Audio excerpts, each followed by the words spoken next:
जय शिव शंकर। आप सभी को श्रवण मास के 16वें दिन की ढेरों शुभकामनाएं। प्रिय भक्तों, आप सुन रहे हैं श्री शिव महापुराण। शिव महापुराण में आज हमारे साथ जुड़े हुए सभी दर्शकों को नमस्कार।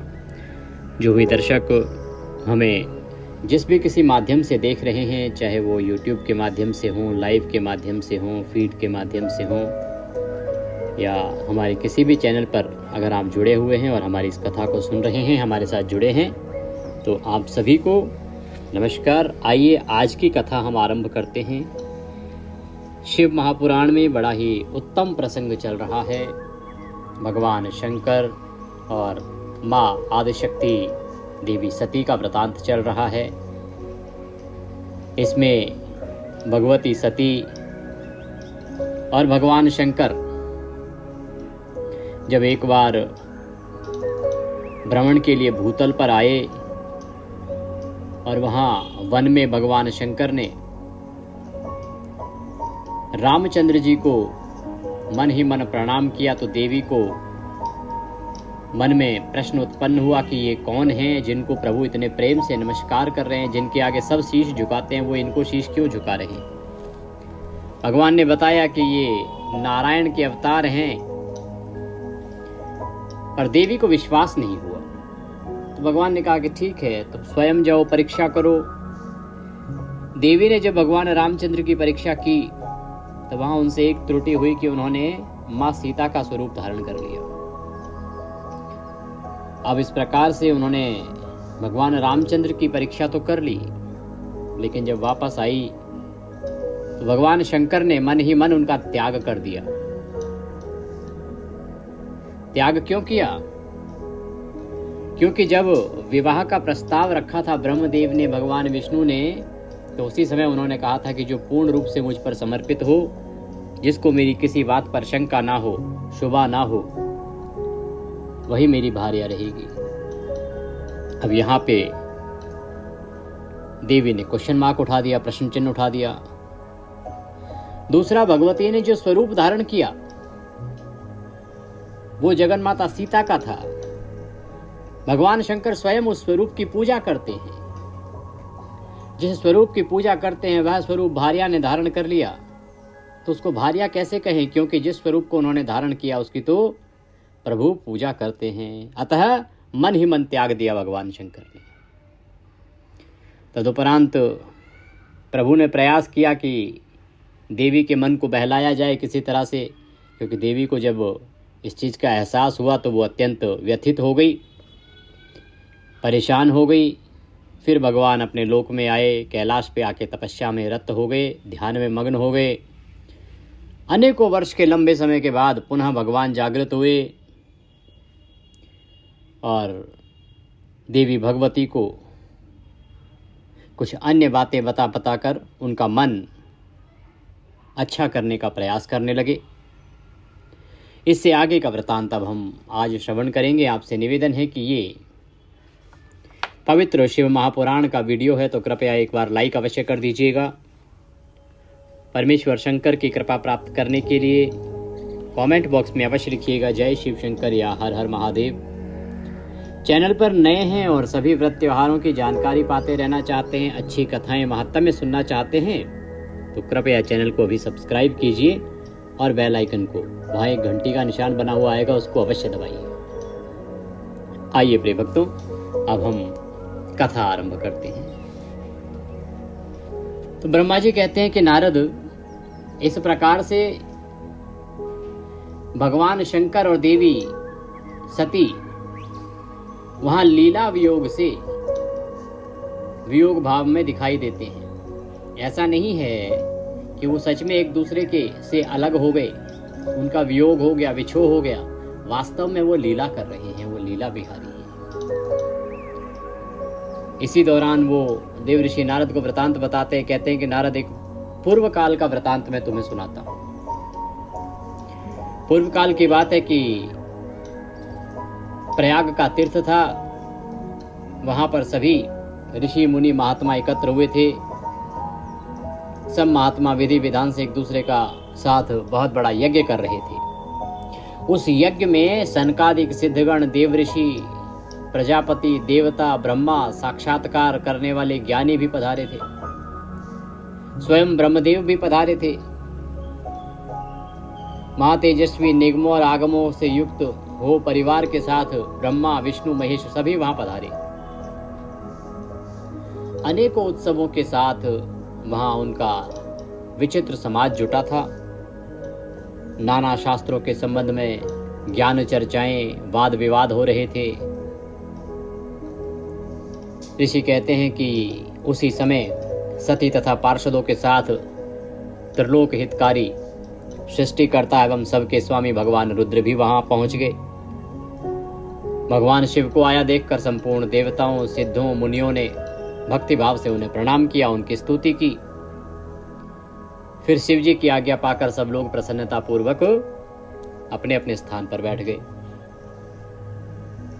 भगवान का पाकर दर्शन सब लोग संतुष्ट थे और अपने अपने सौभाग्य की सराहना कर रहे थे कि आज भगवान के साक्षात दर्शन हुए हैं।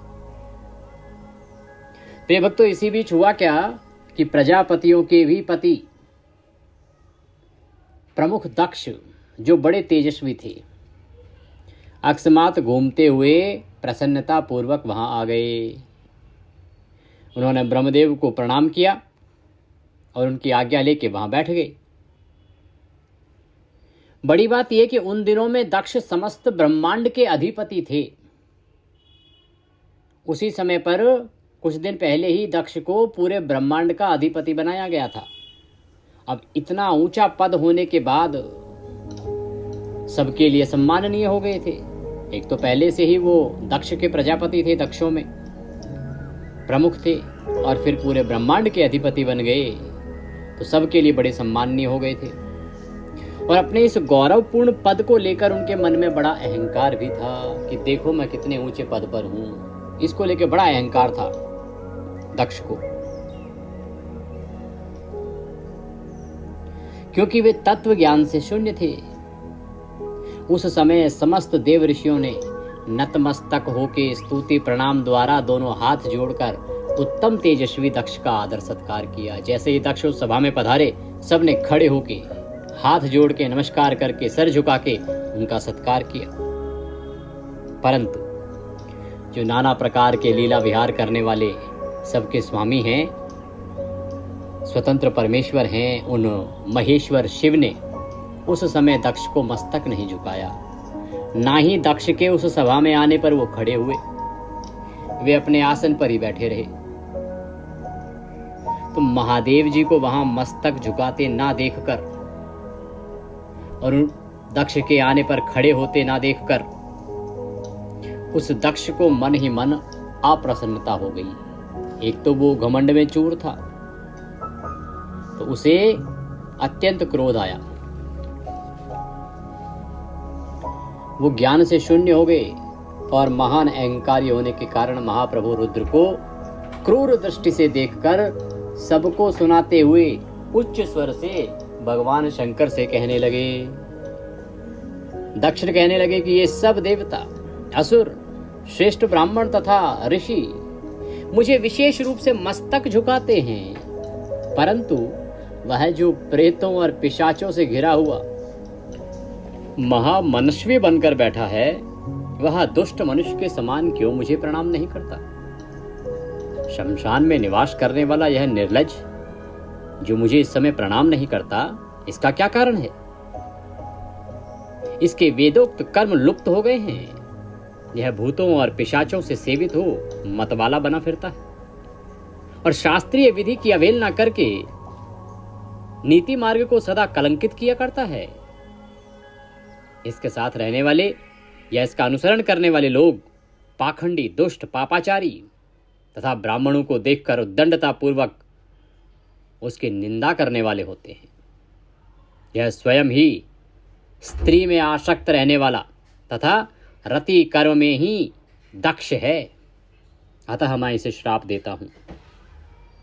यह रुद्र चारों वर्णों से पृथक और कुरूप है, इसे यज्ञ से बहिष्कृत कर दिया जाए, इसे यज्ञ से अभी बहिष्कृत कर दिया जाए। यह शमशान में निवास करने वाला तथा उत्तम कुल और जन्म से हीन है, इसीलिए देवताओं के साथ यह यज्ञ में भाग ना पाए। तो दक्ष ने भगवान शंकर की एक के बाद एक अनेकों प्रकार से उनका अपमान किया और भगवान को श्राप दिया कि उन्हें यज्ञ का भाग प्राप्त न हो, और भगवान शंकर को यज्ञ भाग्य से बहिष्कृत कर दिया गया। ब्रह्मदेव कहते हैं कि नारद दक्ष की कही हुई यह बात सुनकर भृगु आदि बहुत से महर्षि रुद्रदेव को दुष्ट मानकर देवताओं के साथ उनकी निंदा करने लगे। कुछ ऋषि ऐसे थे, उनमें भृगु प्रमुख थे, वो भी दक्ष की बात में हाँ में हाँ मिलाने लगे। दक्ष की बात सुनकर नंदी को बड़ा रोष आया, उनके नेत्र चंचल हो उठे और वे दक्ष को श्राप देने के विचार से तुरंत ही इस प्रकार से बोले, अरे महामूढ़, दुष्ट बुद्धि शठ दक्ष, तूने मेरे स्वामी महेश्वर को यज्ञ से बहिष्कृत क्यों कर दिया? अरे जिनके स्मरण मात्र से यज्ञ सफल और तीर्थ पवित्र हो जाते हैं, उन्हीं महादेव जी को तूने श्राप दे दिया। दुर्बुद्धि दक्ष, तूने ब्राह्मण जाति की चपलता से प्रेरित हो इन रुद्रदेव को व्यर्थ ही श्राप दे डाला है। महाप्रभु रुद्र सर्वथा निर्दोष हैं, तथापि तूने व्यर्थ ही उनका उपहास किया है। ब्राह्मणाधम, जिन्होंने इस जगत की सृष्टि की, जो इसका पालन करते हैं और अंत में जिनके द्वारा इसका संहार होगा, उन्हीं इन महेश्वर को तूने श्राप दे दिया। नंदी के इस प्रकार फटकारने पर प्रजापति दक्ष रोष से और आग बबूला हो गए और उन्हें श्राप देते हुए बोले कि अगर रुद्रगणों, तुम सब लोग वेद से बहिष्कृत हो जाओ। तो रुद्र जी के जो गण हैं उनको वेदों से बहिष्कृत कर दिया गया। वैदिक मार्ग से भ्रष्ट तथा महर्षियों द्वारा परित्यक्त हो पाखंड वाद में लग जाओ और शिष्टाचार से दूर रहो। सिर पर जटा और शरीर में भस्म एवं हड्डियों के आभूषण धारण करके मद्यपान में आसक्त रहो। जब दक्ष ने शिव के पार्षदों को इस प्रकार श्राप दे दिया, तब उस श्राप को सुनकर शिव के प्रिय भक्त नंदी अत्यंत रोष के वशीभूत हो गए और शिलाद पुत्र नंदी भगवान शिव के प्रिय पार्षद और तेजस्वी हैं। वे गर्व से भरे हुए महादुष्ट दक्ष को तत्काल इस प्रकार उत्तर देने लगे, अरे शठ दुर्बुद्धि दक्ष, तूने शिव के तत्व का बिल्कुल ज्ञान नहीं है, अतः तूने शिव के पार्षदों को व्यर्थ ही श्राप दिया है। अहंकारी दक्ष, जिनके चित्त में दुष्टता भरी है, उन भृगु आदि ने भी ब्राह्मणत्व के अभिमान में आकर महाप्रभु महेश्वर का उपहास किया है। अतः यहाँ जो भगवान रुद्र से विमुख तुझ जैसे दुष्ट ब्राह्मण विद्यमान हैं, उनको मैं रुद्र तेज के प्रभाव से ही श्राप दे रहा हूं। तुझ जैसे ब्राह्मण कर्मफल के प्रशंसक वेदवाद में फंसकर वेद के तत्व ज्ञान से शून्य हो जाएं। वे ब्राह्मण सदा भोगों में तन्मय रहकर स्वर्ग को ही सबसे बड़ा पुरुषार्थ मानते हुए स्वर्ग से बढ़कर दूसरी कोई वस्तु नहीं है ऐसा कहते रहें तथा क्रोध, लोभ और मद से युक्त हो निर्लज्ज भिक्षु बने रहें। कितने ही ब्राह्मण वेद मार्ग को सामने रखकर शूद्रों का यज्ञ कराने वाले और दरिद्री होंगे, सदा दान लेने में लगे रहेंगे। दूषित दान ग्रहण करने के कारण वे सब के सब नरकगामी होंगे। दक्ष, उनमें से कुछ ब्राह्मण तो ब्रह्म राक्षस भी होंगे। जो परमेश्वर शिव को सामान्य देवता समझकर उनसे द्रोह करता है, वह दुष्ट बुद्धि वाला प्रजापति दक्ष तत्व ज्ञान से विमुख हो जाए। यह विषय सुख की इच्छा से कामना रूपी कपट से युक्त धर्म वाले गृहस्थ आश्रम में आसक्त रहकर कर्मकांड का तथा कर्म फल की प्रशंसा करने वाले सनातन वेद का ही विस्तार करता रहे। इसका आनंददायी मुख नष्ट हो जाए, यह आत्मज्ञान को भूलकर पशु के समान हो जाए तथा यह दक्ष कर्म भ्रष्ट हो शीघ्र ही बकरे के मुख से युक्त हो जाए। इस प्रकार से कुपित हुए नंदी ने जब ब्राह्मणों को और दक्ष ने महादेव जी को श्राप दिया, तब वहां महान हाहाकार मच गया। भगवान ब्रह्मदेव कहते हैं कि नारद, मैं वेदों का प्रतिपादक होने के कारण शिव तत्व को जानता हूँ, इसीलिए दक्ष का वह श्राप सुनकर मैंने बारंबार उसकी तथा भृगु आदि ब्राह्मणों की निंदा की। सदाशिव महादेव जी भी नंदी की वह बात सुनकर हंसते हुए से मधुर वाणी में बोले। वे नंदी को समझाने लगे। भगवान शंकर ने कहा, नंदिन मेरी बात सुनो, तुम परम ज्ञानी हो, तुम क्रोध क्यों करते हो? तुम्हें क्रोध नहीं करना चाहिए। तुमने भ्रम से यह समझकर कि मुझे श्राप दिया गया है, व्यर्थ ही ब्राह्मण कुल को श्राप दे दिया। वास्तव में मुझे किसी का श्राप छू ही नहीं सकता नंदी, अतः तुम्हें उत्तेजित नहीं होना चाहिए था। वेद मंत्राक्षर में और सूक्त में है, उसके प्रत्येक सूक्त में समस्त देहधारियों के आत्मा परमात्मा प्रतिष्ठित हैं। अतः उन मंत्रों के ज्ञाता नित्य आत्मवेत्ता हैं। इसीलिए तुम रोषवश उन्हें श्राप ना दो। किसी की बुद्धि कितनी ही दूषित क्यों ना हो, वह कभी वेदों को श्राप नहीं दे सकता।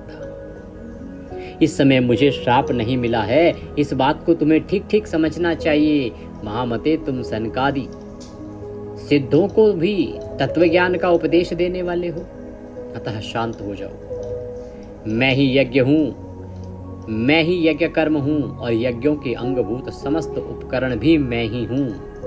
यज्ञ की आत्मा मैं हूँ, यज्ञ परायण यजमान भी मैं हूँ, और यज्ञ से बहिष्कृत भी मैं ही हूँ। यह कौन, तुम कौन और ये कौन? वास्तव में सब मैं ही हूँ। तुम अपनी बुद्धि से इस बात का विचार करो। तुमने ब्राह्मणों को व्यर्थ श्राप दिया है नंदी। तुम तत्वज्ञान के द्वारा प्रपंच रचना का वाद करके आत्मनिष्ठ ज्ञानी एवं क्रोध आदि से शून्य हो जाओ। भगवान शंभु के इस प्रकार समझाने पर नंदिकेश्वर विवेक परायण होकर क्रोध रहित एवं शांत हो गए। उधर भगवान शिव भी अपने प्राण प्रिय पार्षद नंदी को शीघ्र ही तत्व का बोध कराकर प्रथम गणों के साथ वहां से प्रसन्नता पूर्वक अपने स्थान को चले गए। इधर रोषावेश में युक्त दक्ष भी ब्राह्मणों से घिरे हुए अपने स्थान को लौट गए, परंतु उनका चित्त अभी शिवद्रोह में ही तत्पर था। उस समय रुद्र को श्राप दिए जाने की घटना का स्मरण करके दक्ष सदा महान रोष से भरे रहते थे। उनकी बुद्धि पर मूढ़ता छा गई थी, मूर्खता छा गई थी। वे शिव के प्रति श्रद्धा को त्याग कर शिव पूजकों की निंदा करने लगे। भगवान कहते हैं कि इस प्रकार परमात्मा शंभु के साथ दुर्व्यवहार करके दक्ष अपनी जिस दुष्ट बुद्धि का परिचय दिया था, वह संपूर्ण वृतांत मैंने आपको बता दिया। अब तुम उनकी पराकाष्ठा को पहुंची हुई दुर्बुद्धि का वृतांत सुनो। कहते हैं जो दुष्ट बुद्धि का परिचय था वो मैंने बता दिया, अब उसकी पराकाष्ठा सुनो कि और कितनी ऊंचाई पर पहुंची उनकी दुर्बुद्धि। एक समय दक्ष ने एक बहुत बड़ा यज्ञ आरंभ किया। उस यज्ञ की दीक्षा लेकर उन्होंने उस समय समस्त देवऋषियों, महर्षियों, देवताओं को बुलाया। वे सभी उस यज्ञ में पधारे। अगस्त्य, कश्यप, अत्रि, वामदेव, भृगु, दधीचि, भगवन, व्यास, भारद्वाज, गौतम, पैल, पराशर, गर्ग, भार्गव, ककुश, सित, सुमंत, त्रिक, कंक, वैशंपायन जी, ये तथा दूसरे बहुसंख्यक मुनि अपने स्त्री पुत्रों को साथ लेकर दक्ष के यज्ञ में हर्षपूर्वक सम्मिलित हुए। इनके सिवा समस्त देवगण वहां पर आए। महान अभ्युदयशील लोकपालगण और सभी देवता अपनी उपकारक सैन्य शक्ति के साथ वहां पधारे थे। दक्ष ने प्रार्थना करके सदल बल मुझ विश्वसृष्टा ब्रह्मा को भी सत्यलोक से बुलाया था। इसी तरह भांति भांति से सादर प्रार्थना करके वैकुंठ लोक से भगवान विष्णु भी उस यज्ञ में बुलाए गए। शिव द्रोही दुरात्मा दक्ष ने उन सब का बड़ा सत्कार किया जिनको बुलाया गया, और विश्वकर्मा ने अत्यंत दीदीप्तमान, विशाल और बहुमूल्य भवन बनाए थे।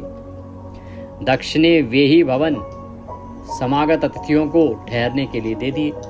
सभी लोग सम्मानित हो उन संपूर्ण भवनों में यथा योग्य स्थान पाकर ठहरे हुए थे। दक्ष का वह महान यज्ञ उस समय कनखल नामक तीर्थ में हो रहा था। उसमें दक्ष ने भृगु आदि तपोधनों को ऋत्विज बनाया था और संपूर्ण मरुदगणों के साथ स्वयं भगवान विष्णु उसके अधिष्ठाता थे। ब्रह्मदेव वैदत्रयी की विधि को दिखाने वाले या बताने वाले ब्रह्मा बने थे। इसी तरह संपूर्ण दिक्पाल अपने आयुधों और परिवारों के साथ द्वारपाल एवं रक्षक बने थे और सदा कौतूहल पैदा करते थे।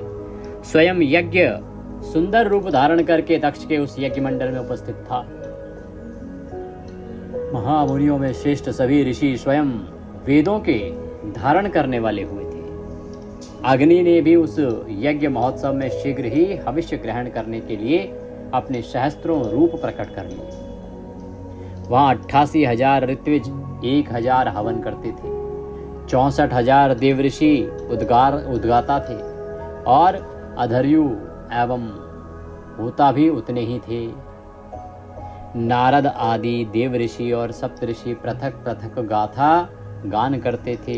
दक्ष ने अपने उस महायज्ञ में गंधर्वों, विद्याधरों, सिद्धों, 12 आदित्यों, उनके गणों, यज्ञों तथा नागलोक में विचरने वाले समस्त नागों का भी बड़ी संख्या में वर्ण किया था।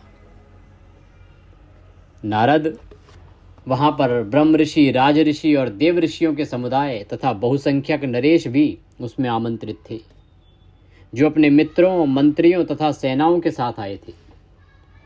यजमान दक्ष ने उस यज्ञ में वसु आदि समस्त देवगणों को भी वर्ण किया था। इतना सब करने पर भी दुरात्मा दक्ष ने उस यज्ञ में भगवान शंभु को आमंत्रित नहीं किया। उनकी दृष्टि में कपालधारी होने के कारण वे निश्चय ही यज्ञ में भाग पाने के योग्य नहीं थे। वे सती प्रजापति दक्ष की प्रिय पुत्री भी थी, तो भी कपाली की पत्नी होने के कारण दोषदर्शी दक्ष ने उन्हें अपने यज्ञ में नहीं बुलाया। इस प्रकार जब दक्ष का वह यज्ञ महोत्सव आरंभ हुआ और यज्ञ मंडप में आए हुए सब ऋत्विज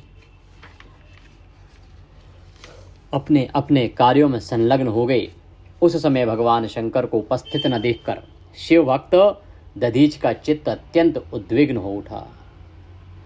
सभी लोग आ गए, यज्ञ कार्य आरंभ हो गया। दधीच वहां पहुंचे। दधीच ने देखा कि भगवान शंकर तो हैं ही नहीं वहां पर, ना आदिशक्ति वहां पर हैं। उनको बड़ा अजीब लगा, उनको क्रोध आया। उन्होंने पता किया कि क्यों नहीं है। दधीच कहने लगे, मुख्य मुख्य देवताओं तथा महर्षियों, आप सब लोग प्रशंसा पूर्वक मेरी बात सुने। इस यज्ञ महोत्सव में भगवान शंकर नहीं आए हैं, इसका क्या कारण है? यदि ये देवेश्वर, बड़े बड़े मुनि और लोकपाल यहाँ पधारे हैं, तथापि उन महात्मा पिनाकपाणी शंकर के बिना यह यज्ञ अधिक शोभा नहीं पा रहा है। बड़े बड़े विद्वान कहते हैं कि मंगल में भगवान शिव की कृपा दृष्टि से ही समस्त मंगल कार्य संपन्न होते हैं। जिनका ऐसा प्रभाव है, वे पुराण पुरुष वृषभध्वज परमेश्वर नीलकंठ यहाँ क्यों नहीं दिखाई दे रहे? दक्ष, जिनके संपर्क में आने पर अथवा जिनके स्वीकार कर लेने पर अमंगल भी मंगल हो जाते हैं, तथा जिनके 15 नेत्रों से देखे जाने पर बड़े बड़े नगर तत्काल मंगल में हो जाते हैं, उनका इस यज्ञ में पदार्पण होना अत्यंत आवश्यक है। इसलिए तुम्हें स्वयं ही परमेश्वर शिव को यहाँ शीघ्र बुलाना चाहिए, अथवा ब्रह्मा, प्रभावशाली भगवान विष्णु, देवराज इंद्र और लोकपाल गणों, ब्राह्मणों और सिद्धों की सहायता से सर्वथा प्रयत्न करके इस समय यज्ञ की पूर्ति के लिए तुम्हें भगवान शंकर को यहाँ ले आना चाहिए। आप सब लोग उस स्थान पर जाएं जहां महेश्वर देव विराजमान हैं। वहां से दक्षनंदिनी सती के साथ भगवान शंभु को यहाँ तुरंत ले आए। देवेश्वरों, जगदम्बा सहित वे परमात्मा शिव यदि यहाँ आ गए तो उनसे सब कुछ पवित्र हो जाएगा। उनके स्मरण से, उनके नाम लेने से सारा कार्य पुण्य में बन जाता है।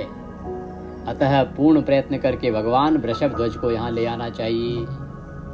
भगवान शंकर के यहाँ पदार्पण करते ही यह यज्ञ पवित्र हो जाएगा, अन्यथा अन्यथा यह यज्ञ पूरा नहीं हो सकेगा। यह मैं सत्य कहता हूं, सब कान खोल के सुन ले। दधीची ने बड़ी सभा में बोला।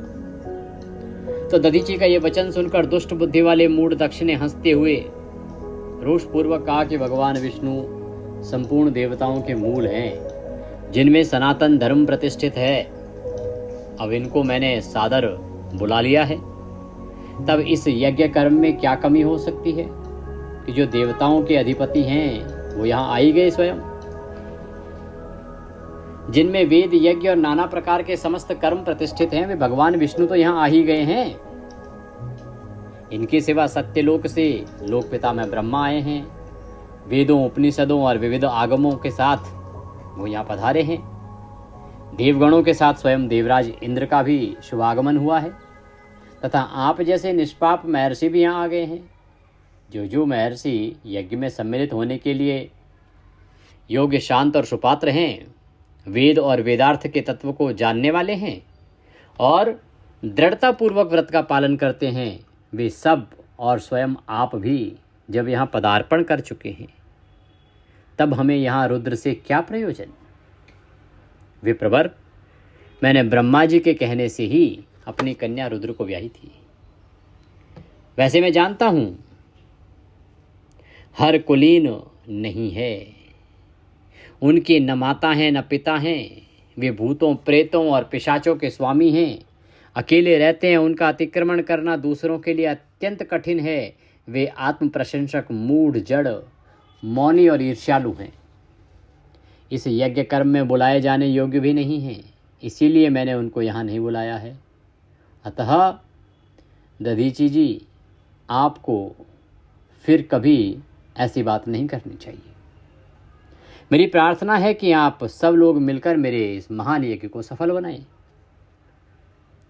दक्ष की ये बात सुनकर दधीची ने समस्त देवताओं और मुनियों के सुनते हुए इस प्रकार कहा, दक्ष, उन भगवान शिव के बिना यह महान यज्ञ अयज्ञ होगा। अब यह यज्ञ कहलाने के योग्य ही नहीं रह गया है। विशेषतः इस यज्ञ में तुम्हारा विनाश हो जाएगा। ऐसा कहकर दधीची शिव की आज्ञा से अकेले ही निकल पड़े और तुरंत अपने आश्रम को चले गए। तदंतर जो मुख्य शिव भक्त तथा शिव के मत का अनुसरण करने वाले थे, वे भी दक्ष को वैसा ही श्राप देकर तुरंत ही वहां से निकल गए, अपने आश्रमों में चले गए। मुनिवर दधीची तथा दूसरे ऋषियों के उस यज्ञ मंडप से निकल जाने पर दुष्ट बुद्धि शिवद्रोही दक्ष ने उन मुनियों का उपहास करते हुए कहा, जिन्हें शिव ही प्रिय हैं, वे नाम मात्र के ब्राह्मण हैं। और वे नाम मात्र के ब्राह्मण दधीची चले गए। उन्हीं के समान जो दूसरे थे, वे भी मेरी यज्ञशाला से निकल गए। यह बड़ी शुभ बात हुई। मुझे सदा यही अभीष्ट है। देवेश, देवताओं और मुनियों, मैं सत्य कहता हूँ, जिनके चित्त की विचार शक्ति नष्ट हो गई है, जो मंदबुद्धि और मिथ्यावाद में लगे हुए हैं, ऐसे वेद बहिष्कृत दुराचारी लोगों को यज्ञ कर्म में त्याग देना ही चाहिए। विष्णुवादी सब देवता और ब्राह्मण वेदवादी हैं, अतः मेरे इस यज्ञ को शीघ्र ही सफल बनाएं। तो दक्ष की ये बात सुनकर शिव की माया से मोहित हुए समस्त देव ऋषि उस यज्ञ में देवताओं का पूजन और हवन करने लगे। इस प्रकार उस यज्ञ को जो श्राप मिला उसका वर्णन किया गया। अब यज्ञ के विध्वंस की घटना को विस्तार पूर्वक आगे सुनाते हैं। बलि शंकर भगवान की जय। तो प्रिय भक्तों, ये घटना चक्र घटित हो रहा है दक्ष के महल में। उधर जब देव ऋषि गण बड़े उत्साह और हर्ष के साथ दक्ष के यज्ञ में जा रहे थे, उसी समय दक्ष कन्या देवी सती गंधमादन पर्वत पर चंदोबे से युक्त धारागृह में सखियों से घिरी हुई भांति भांति की उत्तम क्रीड़ाएं कर रही थी। प्रसन्नता पूर्वक क्रीड़ा में लगी हुई देवी सती ने उस समय रोहिणी के साथ दक्ष यज्ञ में जाते हुए चंद्रमा को देखा।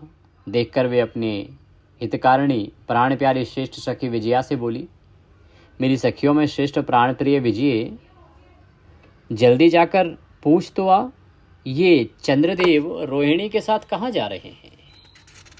तो सती के इस प्रकार आज्ञा देने पर विजया तुरंत गई और यथोचित शिष्टाचार के साथ पूछा कि चंद्रदेव आप कहाँ जा रहे हैं?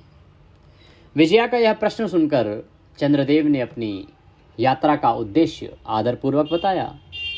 दक्ष के यहाँ होने वाले यज्ञ महोत्सव आदि का सारा वृतांत कहा। वह सब सुनकर विजया बड़ी उतावली के साथ देवी के पास आई और चंद्रमा ने जो कुछ कहा था वो सब देवी सती को कह सुनाया। उसे सुनकर कालिका सती देवी को बड़ा विस्मय हुआ, बड़ी हैरानी हुई। अपने यहाँ सूचना न मिलने का क्या कारण है, यह बहुत सोच विचार करने पर भी उसकी समझ में नहीं आया। तब उन्होंने पार्षदों से घिरे अपने स्वामी भगवान शिव के पास आकर भगवान शंकर से पूछा, प्रभु, मैंने सुना है कि मेरे पिताजी यहाँ कोई यज्ञ कर रहे हैं अपने शहर में, अपने महल में। उनके यहाँ कोई बड़ा यज्ञ हो रहा है, उसमें बहुत बड़ा उत्सव होगा, उसमें सब देव ऋषि एकत्र हो रहे हैं। देव देवेश्वर, पिताजी के उस महान यज्ञ में चलने की रुचि आपको क्यों नहीं हो रही है? इस विषय में जो बात हो वह सब बताइए। महादेव, सुहृदों का यह धर्म है कि वे सुहृदों के साथ मिले जुलें। यह मिलन उनके महान प्रेम को बढ़ाने वाला होता है। अतः प्रभु मेरे स्वामी, आप मेरी प्रार्थना मानकर सर्वथा प्रयत्न करके मेरे साथ पिताजी की यज्ञशाला में आज ही चलिए। देवी सती कहती हैं कि आपको चलना चाहिए मेरे साथ। सती की ये बात सुनकर भगवान महेश्वर, जिनका हृदय दक्ष के वागवाणों से घायल हो चुका था, मधुर वाणी में बोले, देवी, तुम्हारे पिता दक्ष मेरे विशेष द्रोही हो गए हैं। जो प्रमुख देवता और ऋषि अभिमानी, मूढ़ और ज्ञान शून्य हैं, वे ही सब तुम्हारे पिता के यज्ञ में गए हैं। जो लोग बिना बुलाए दूसरे के घर जाते हैं, वे सदा अनादर ही पाते हैं, जो मृत्यु से भी बढ़कर और कष्टदायक है। अतः हे प्रिय, तुमको और मुझको तो विशेष रूप से दक्ष के यज्ञ में नहीं जाना चाहिए, क्योंकि वहाँ हमें बुलाया नहीं गया है। यह मैंने सच्ची बात कही है देवी। महात्मा महेश्वर के ऐसा कहने पर सती रोषपूर्वक बोली, शंभु, आप सबके ईश्वर हैं। जिनके जाने से यज्ञ सफल होता है, उन्हीं आपको मेरे दुष्ट पिता इस यज्ञ में आमंत्रित नहीं कर रहे हैं। प्रभु, उस दुरात्मा का अभिप्राय क्या है, वह सब मैं जानना चाहती हूँ। साथ ही वहाँ आए हुए संपूर्ण दुरात्मा देवर्षियों के मनोभाव का भी मैं पता लगाना चाहती हूँ। उनका मनोभाव क्या है, क्यों आए हैं वो। अतः प्रभु, मैं आज ही पिता के यज्ञ में जाती हूँ। नाथ महेश्वर, मुझे वहां जाने की आज्ञा दें। देवी ने कहा, प्रभु, आप जो कह रहे हैं वो ठीक है, लेकिन मुझे बड़ा क्रोध आ रहा है। आखिर क्या कारण है कि मेरे पिता ने आपको वहां निमंत्रण नहीं दिया, आमंत्रित नहीं किया? वो कारण मैं जानना चाहती हूँ। और मैं जानना चाहती हूँ कि आपके ना बुलाए जाने पर भी वो कौन कौन से देवतागण हैं जो वहां पहुंच गए हैं। मैं एक बार जाके देखूं तो सही। देवी सती के ऐसा कहने पर सर्वज्ञ, सर्वद्रष्टा, सृष्टिकर्ता एवं कल्याण स्वरूप साक्षात भगवान रुद्र उनसे बोले कि उत्तम व्रत का पालन करने वाली देवी, यदि इस प्रकार तुम्हारी रुचि वहां अवश्य जाने के लिए हो गई है, तो मेरी आज्ञा से तुम शीघ्र अपने पिता के यज्ञ में जाओ। यह नंदी वृषभ सुसज्जित हैं। तुम एक महारानी के अनुरूप राजोपचार साथ ले सादर इस पर सवार हो बहुसंख्यक प्रथम गणों के साथ यात्रा करो। तो ये इस विभूषित वृषभ पर आरूढ़ हो। तो रुद्र के इस प्रकार आदेश देने पर सुंदर आभूषणों से अलंकृत सती देवी सब साधनों से युक्त हो पिता के घर की ओर चली। परमात्मा शिव ने उन्हें सुंदर वस्त्र, आभूषण तथा उज्जवल छत्र, चामर आदि महाराजाचित उपचार दिए। भगवान शिव की आज्ञा से 60,000 रुद्रगण बड़ी प्रसन्नता और महान उत्सव के साथ कौतूहल पूर्वक सती के साथ गई। उस समय वहां यज्ञ के लिए यात्रा करते समय सब ओर महान उत्सव होने लगा। महादेव जी के चरणों ने शिवप्रिया सती के लिए बड़ा भारी उत्सव रचाया था। वे सभी गण कौतूहल पूर्वक कार्य करने था और शिव के यज्ञ को गाने लगे और शिव के प्रिय महान वीर प्रथमगण प्रसन्नता पूर्वक उछलते कूदते चले रहे थे। जगदम्बा के यात्रा काल में सब प्रकार से बड़ी भारी शोभा हो रही थी। उस समय जो सुखद जय जयकार आदि का शब्द प्रकट हुआ, उससे तीनों लोक गूंजे हुए हैं। ब्रह्मा जी कहते हैं कि नारद, दक्ष कन्या सती उस स्थान पर गई जहां वह महान प्रकाश से युक्त यज्ञ हो रहा था। वहां देवता, असुर, मुनिंद्र आदि के द्वारा कौतूहल कार्य हो रहे थे। सती ने वहां अपने पिता के भवन को नाना प्रकार की आश्चर्यजनक वस्तुओं से संपन्न देखा।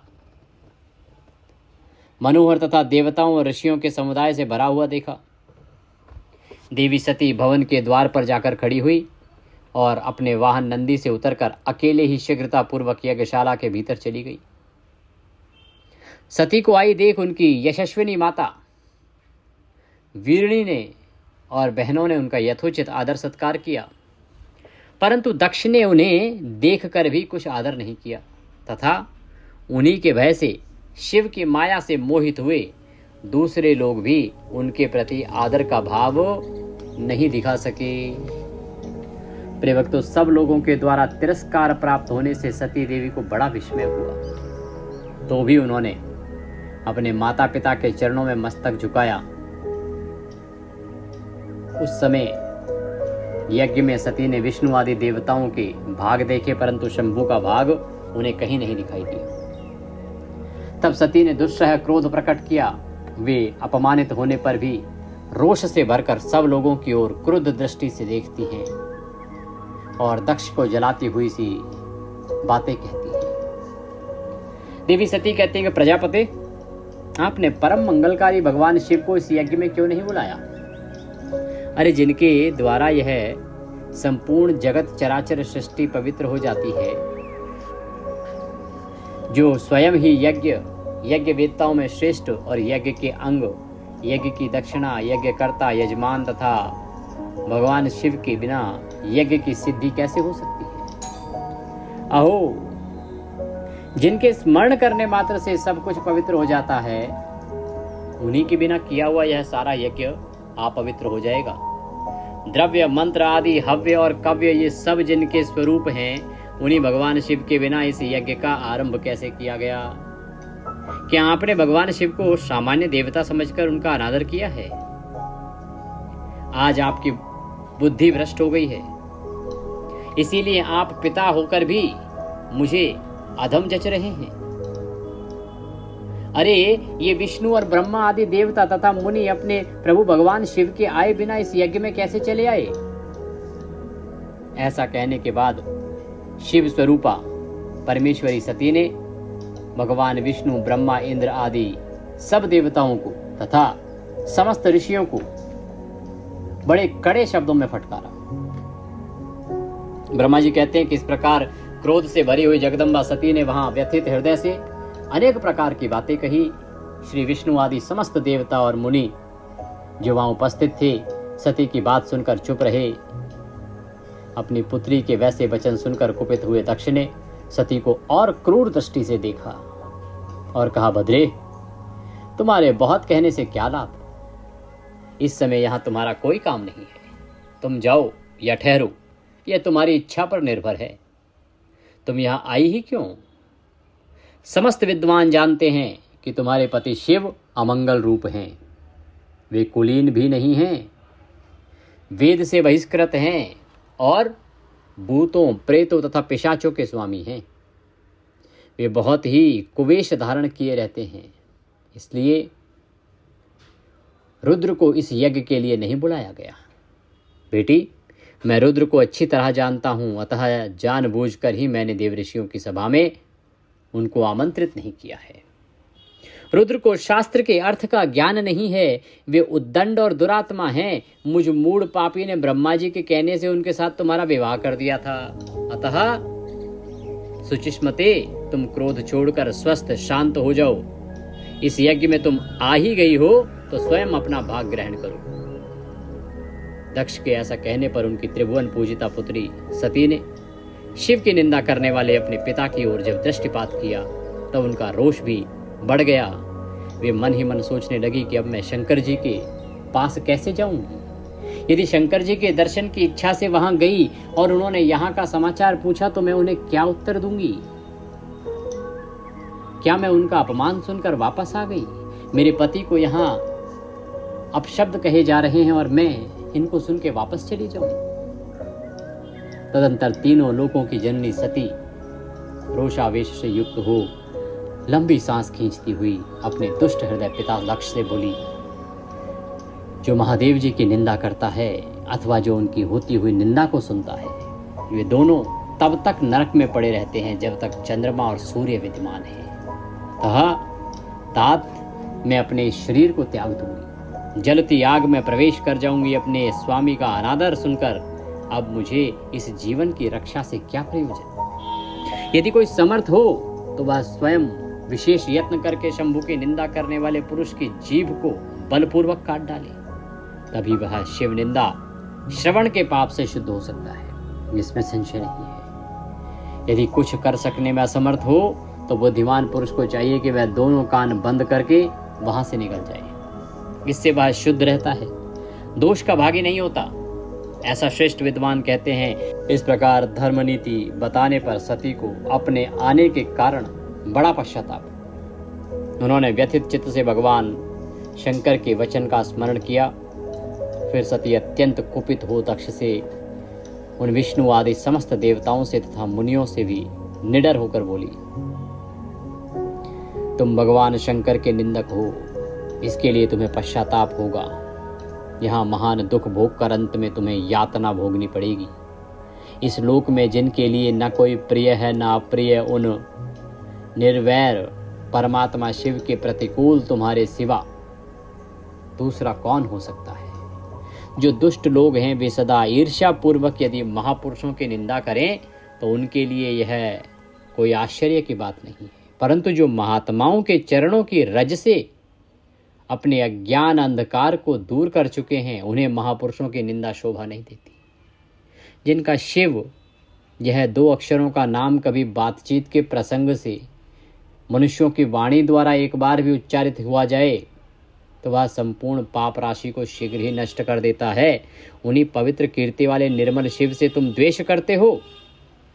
आश्चर्य है, वास्तव में तुम अमंगल रूप हो। महापुरुषों के मन रूपी मधुकर ब्रह्मानंद में रस का पान करने की इच्छा से जिनके सर्वार्थदायक चरण कमलों का निरंतर सेवन किया जाता है, उन्हीं से तुम मूर्खतावश द्रोह करते हो। जिन्हें तुम नाम से शिव और काम से अशिव बताते हो, उन्हें क्या तुम्हारे सिवा दूसरे विद्वान नहीं जानते। ब्रह्मा आदि देवता, सनक आदि मुनि तथा अन्य ज्ञानी उनके स्वरूप को नहीं समझते।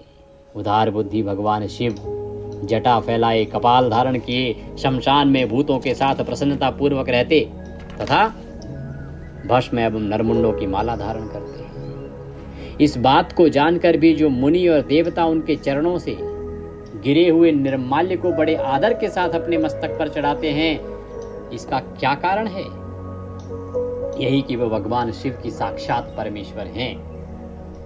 प्रवृत्ति और निवृत्ति दो प्रकार के कर्म बताए गए हैं। मनीषी पुरुषों को उनका विचार करना चाहिए। देवी भगवती सब लोगों को वहां सीख दे रही हैं। जिस समय भगवान शिव तुम्हारे साथ मेरा संबंध दिखलाते हुए मुझे दाक्षायणी कहकर पुकारेंगे, उस समय मेरा मन सहसा अत्यंत दुखी हो जाएगा। इसीलिए तुम्हारे अंग से उत्पन्न हुए सदा शिव के तुल्य घृणित शरीर को इस समय मैं निश्चय ही त्याग दूंगी और ऐसा करके सुखी हो जाऊंगी। हे देवताओं और मुनियों, तुम सब लोग मेरी बात सुनो। तुम्हारे हृदय में दुष्टता आ गई है। तुम लोगों का यह कर्म सर्वथा अनुचित है। तुम सब लोग मूढ़ हो, क्योंकि शिव की निंदा और कलह तुम्हें प्रिय है। अतः भगवान हर से तुम्हें इस कुकर्म का निश्चय ही पूरा दंड मिलेगा। उस यज्ञ में दक्ष तथा देवताओं से ऐसा कहकर सती देवी चुप हो गई और मन ही मन अपने प्राण वल्लभ भगवान शंभु का स्मरण करने लगी। मौन हुई सती देवी अपने पति का सादर स्मरण करके शांत चित्त हो सहसा उत्तर दिशा में भूमि पर बैठ गई। उन्होंने विधि पूर्वक जल का आचमन करके वस्त्र ओढ़ लिया और पवित्र भाव से आंखें मूंदकर पति का चिंतन करती हुई वे योग मार्ग में स्थित हो गई। उन्होंने आसन को स्थिर करके प्राणायाम द्वारा प्राण और अपान को एक रूप करके नाभि चक्र में स्थित किया। फिर उदान वायु को बलपूर्वक नाभि चक्र से ऊपर उठाकर बुद्धि के साथ हृदय में स्थापित किया। तत्पश्चात शंकर की प्राणवल्लभा अनिंदिता सती उस हृदय स्थित वायु को कंठ मार्ग से भ्रकुटियों के बीच में ले गई। इस प्रकार दक्ष कुपित हो सहसा अपने शरीर को त्यागने की इच्छा से सती ने अपने संपूर्ण अंगों में योग मार्ग के अनुसार वायु और अग्नि की धारणा की। तदंतर अपने पति के चरणान बिंदों का चिंतन करती हुई सती ने अन्य सब वस्तुओं का ध्यान भुला दिया। उनका चित्त योग मार्ग में स्थित हो गया था, इसलिए वहां उन्हें पति के चरणों के अतिरिक्त और कुछ नहीं दिखाई दिया। प्रिय भक्तों, सती का निष्पाप शरीर तत्काल गिरा और उनकी इच्छा के अनुसार योग अग्नि से जलकर उसी क्षण भस्म हो गया। उस समय वहां आए हुए देवता आदि ने जब यह घटना देखी तब वे बड़े जोर से हाहाकार करने लगे। उनका वह महान अद्भुत विचित्र एवं भयंकर हाहाकार आकाश में और पृथ्वी तल पर सब ओर फैल गया। लोग कहते थे, हाय महान देवता भगवान शंकर की परम प्रेयसी सती देवी ने किस दुष्ट के दुर्व्यवहार से कुपित हो अपने प्राण त्याग दिए। अहो ब्रह्मा जी के पुत्र इस दक्ष की बड़ी भारी दुष्टता हो तो देखो। सारा चराचर जगत जिसकी संतान है उसी की पुत्री मनस्विनी सती देवी जो सदा ही मान पाने योग्य थी, उसके द्वारा ऐसी निरादृत अवस्था प्राप्त हुई। प्राणों से ही हाथ धो बैठी। भगवान वृषभ ध्वज की प्रिया सती सदा सभी सत्पुरुषों के द्वारा निरंतर सम्मान पाने की अधिकारिणी थी। वास्तव में उसका हृदय बड़ा ही असहिष्णु था। वह प्रजापति दक्ष ब्राह्मण द्रोही है, इसीलिए सारे संसार में उसे महान अपयश प्राप्त होगा। उसकी अपनी ही पुत्री उसी के अपराध से जब प्राण त्याग करने को उद्यत हो गई तब भी उस महान नरक भोगी शंकर द्रोही ने उसे रोका तक नहीं। जिस समय सब लोग ऐसा कह रहे थे उसी समय शिव जी के पार्षद सती का यह अद्भुत प्राण त्याग देखकर तुरंत ही क्रोधपूर्वक अस्त्र शस्त्र लेके दक्ष को मारने के लिए उठ खड़े हुए। यज्ञ मंडप के द्वार पर खड़े हुए भगवान शंकर के समस्त 60,000 पार्षद जो बड़े भारी बलवान थे अत्यंत रोष से भर गए। हमें धिक्कार है ऐसा कहते हुए भगवान शंकर के गणों के वे सभी वीर युद्धपति बारंबार उच्च स्वर से हाहाकार करने लगे। प्रिय भक्तों, कितने ही पार्षद तो वहां शोक से ही व्याकुल हो गए। वे अत्यंत तीखे प्राणनाशक शस्त्रों द्वारा अपने ही मस्तक और मुख आदि अंगों पर आघात करने लगे। इतना क्रोध आ गया गणों को कि वो अपने आप को ही मारने लगे। इस प्रकार 20,000 पार्षद उस समय दक्ष कन्या सती के साथ ही नष्ट हो गए। वह एक अद्भुत सी बात हुई। नष्ट होने से बचे हुए महात्मा शंकर के वे प्रथम गण क्रोध युक्त दक्ष को मारने के लिए हथियार लिए उठ खड़े हुए।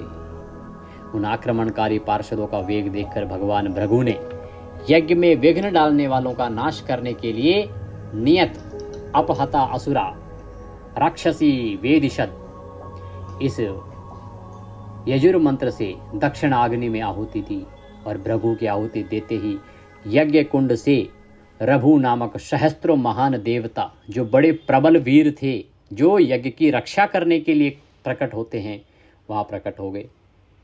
उन सब के हाथों में जलती हुई लकड़ियां थी। उनके साथ प्रथम गणों का अत्यंत विकट युद्ध हुआ जो सुनने वालों के भी रोंगटे खड़े कर देने वाला था। उन ब्रह्म तेज से संपन्न महावीर रघुओं के सब ओर से ऐसी मार पड़ी जिससे प्रथम गण बिना अधिक प्रयास के ही भाग खड़े हुए। इस प्रकार उन देवताओं ने उन शिव गणों को तुरंत मार भगाया। यह अद्भुत सी घटना भगवान शिव की महाशक्तिमती इच्छा से ही हुई। वह सब देखकर ऋषि इंद्रादि देवता मरुदगण विश्वदेव अश्विनी कुमार और लोकपाल चुप ही रहे। कोई सब ओर से आकर वहां भगवान विष्णु से प्रार्थना करते थे कि किसी तरह विघ्न टल जाए। वे उद्विग्न हो बारंबार विघ्न निवारण के लिए आप में सलाह करने लगे। प्रथम गणों के नाश होने और भगाए जाने से जो भावी परिणाम होने वाला था उसका भली भांति विचार करके उत्तम बुद्धि वाले श्री विष्णु आदि देवता अत्यंत उद्विग्न हो उठे। इस प्रकार दुरात्मा शंकर द्रोही ब्रह्मबंधु दक्ष के यज्ञ में उस समय बड़ा भारी विघ्न उपस्थित हो गया। जब देवी सती अपने प्राणों को त्यागती हैं, उनके साथ उनके अनेकों गण प्राण त्याग देते हैं और बचे हुए गण जो हैं वो इसलिए भाग खड़े हुए क्योंकि यज्ञ की रक्षा के लिए जो यजुर्वेद से उत्पन्न वीर उत्पन्न हुए थे मंत्र के द्वारा, वो परम शक्तिशाली थे। वहाँ बड़ी विकट स्थिति है, सब चिंतित हैं कि आगे क्या होगा। भगवान शंकर के पास सूचना पहुंचेगी तो आगे क्या परिणाम होगा। आगे का वृतांत हम कल श्रवण करेंगे। बोले शंकर भगवान की जय। कैसे वीरभद्र आते हैं, किस प्रकार से यहाँ पर दक्ष का उद्धार होता है, दक्ष का नाश होता है, नाश भी होगा और उद्धार भी होगा, और फिर किस प्रकार से आगे का चरित्र घटित होता है, ये हम कल श्रवण करेंगे। आज की कथा के निमित्त दक्षिणा आदि कुछ भी अर्पित करना चाहते हैं तो आपकी स्क्रीन पर एक QR कोड आ रहा होगा, उसको स्कैन करके उस पर भेज सकते हैं। और आप चाहते हैं कि आपको WhatsApp पर हमारी सभी जानकारियाँ मिलती रहें तो आपकी स्क्रीन पर नंबर आ रहा होगा 900 से, उस पर WhatsApp मैसेज कीजिए कि आप सभी तिथि त्यौहार की जानकारी पाना चाहते हैं, तो हम आपको अपने साथ WhatsApp पर ऐड करेंगे और फिर सब जानकारी सीधे मोबाइल पर आपको आनी आरंभ हो जाएगी। भगवान शंकर आप सब पर कृपा करें। आने वाली एकादशी के विषय में मैंने जानकारी अपलोड की है, उसका लाभ लीजिएगा। और जो रक्षाबंधन का त्यौहार है उस पर पंचक भी चल रहे होंगे, भद्रा का भी कुछ समय है और ग्रहण भी कुछ प्रांतों में है, तो इससे संबंधित संपूर्ण जानकारी का वीडियो मैंने अपलोड किया है, उसका भी लाभ लीजिएगा। प्रभु सब पर कृपा करें। हर हर महादेव।